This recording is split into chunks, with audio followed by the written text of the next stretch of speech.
It is MeMadeMay for the summer. It is MeMadeMay.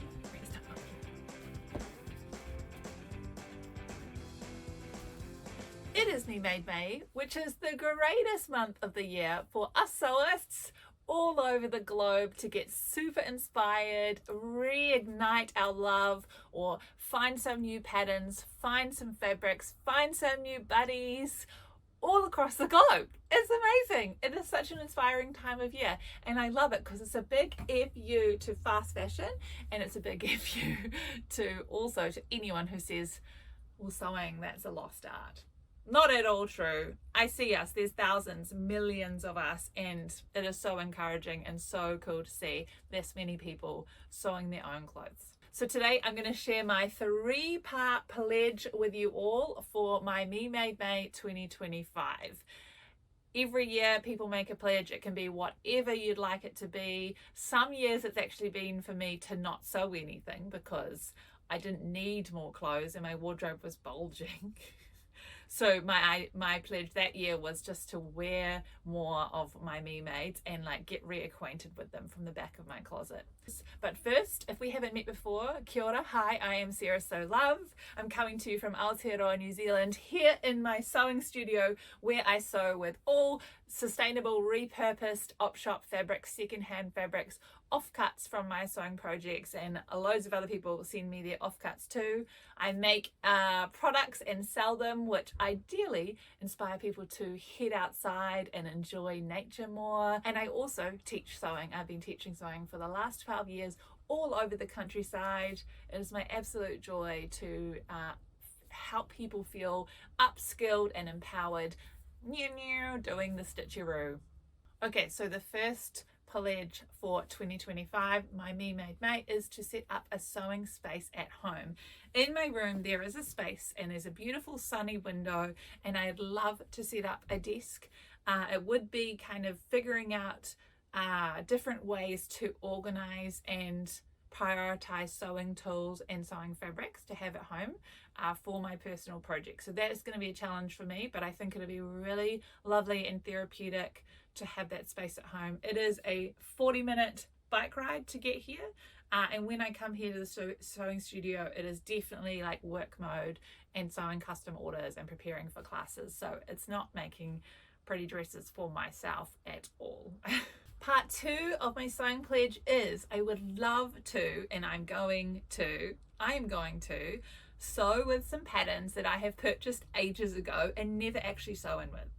I don't know if you are in a similar boat, that you will have all intentions, you purchase a pattern, it's either maybe you download it, maybe you don't even download it. You download it, it's hanging out in your Google Drive. Even you do download it and then you print it at the print shop and it's not stuck together yet. So it's waiting in the A4s. And then there's another zone where you've actually stuck it together, but you haven't cut out the fabric yet. I keep saying you in those sentences and I actually mean one or definitely me. So I have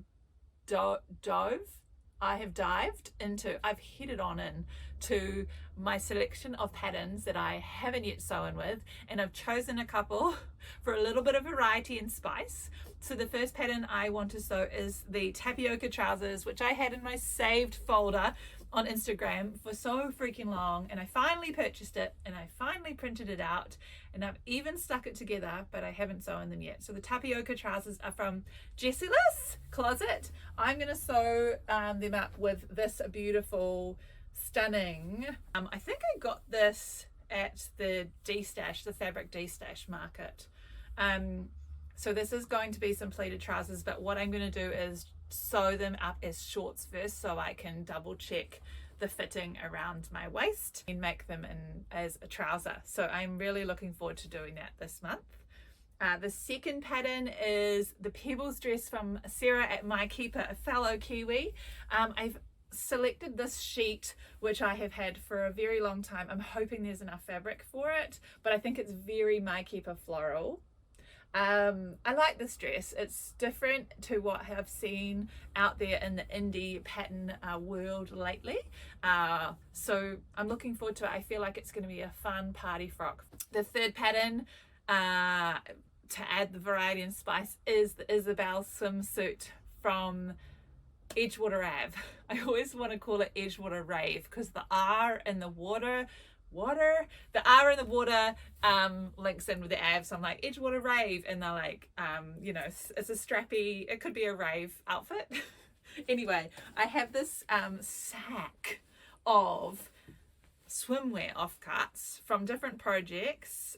Some I bought new from the fabric store or Spotlight, and some are actually swimsuits that I've got from op shops and things. So I'm going to try and piece together and do a power clash of different patterns put together. Oh, look at these three that just happen to be there,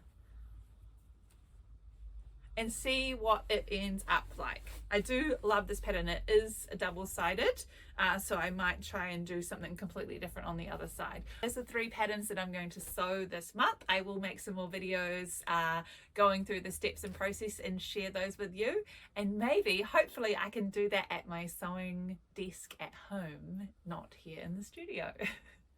The final part of my MeMadeMay pledge is that I am going to be releasing my first ever sewing pattern. Cannot believe it. After 8 years of sewing my hands-free happiness bum bag, the bum bag pattern is coming out to the world this week. An absolute pleasure to share it with you. I'm going to be doing a pattern and also pre-cut kits. This is a project that is perfect for using up scraps and offcuts, and also celebrating those like last tiny little bits of your favorite pieces of fabric. They can live on in bum bag form and be a part of your outfit continually. That is my intro to MeMadeMay, and also my intro back here to YouTube. I do have lots of old videos on here that might be a little bit cringe, but I'm not going to delete them because I love looking at how far I've come. So they're going to stay here, but I am back for YouTube for the foreseeable future for good, and it's going to be a blast. I'm going to share some more videos around sewing tips, tricks, inspiration from op shops, and who knows what else might come. Thanks for tuning in. Much love. Ka kite anō.